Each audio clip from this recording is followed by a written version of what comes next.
ดีอายุ60 ปีน้ำใจดีห่างกายแข็งแกร่งสร้างสามัคคีน้ำใจไม่ตีพี่น้องทั่วแดนโฮมกันเข้าให้มันแน่นแน่นทุกอย่างแค้นปานใดก็ตามแนวโฮมอย่างอายโฮผ่านง่ายแต่ใจงามสู้อดทนเฮ็ดตามเส้นทางเดินพระเขาสอนสั่ง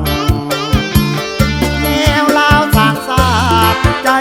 องค์อาจสร้างศาสตร์ดังหวังอาจเมื่อใดชีวิตอ้ายยังหวังโฮมตั้งสร้างสามัคคีแนวโฮมอย่างอายจุดมุ่งหมายสร้างความปรองดองทอนโฮมลาวทั้งน้องมา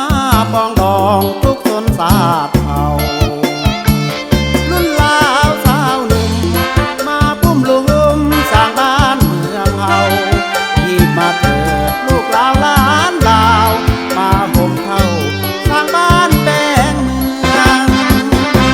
แนวโฮมยุคนี้สุดที่มี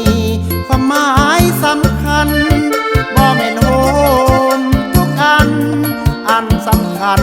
เต้าโฮมชนเผ่าสามัคคีไว้เป็นปัจจัยสร้างสาบานเฮาที่มาเถิดมาโฮมกันเข้า